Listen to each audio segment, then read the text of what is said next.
আগেকার বাচ্চাদের বড়দেরকে রং মাখানোর ধরন। হ্যাঁ মা, তোমরা সবাই ভালো আছো তো? আমরা আজকে প্রচুর রং খেলবো। দেখ কাকিমা দাঁড়িয়ে আছে, চল একটু রং। কাকিমা একটু রং দে। আর এই তো।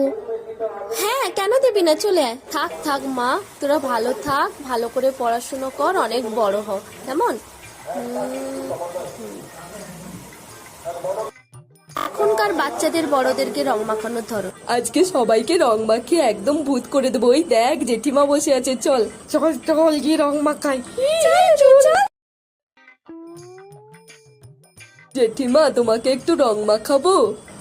রং দিবি? আচ্ছা চলে আয় আয়।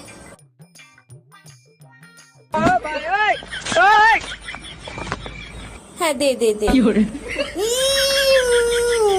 বাবা সেলফি সেলফি। জেঠিমা বড়দের আগে পায়ে আপে দিতে, তোর আমার মুখে আপে দিয়েছিস, দাঁড়া তো।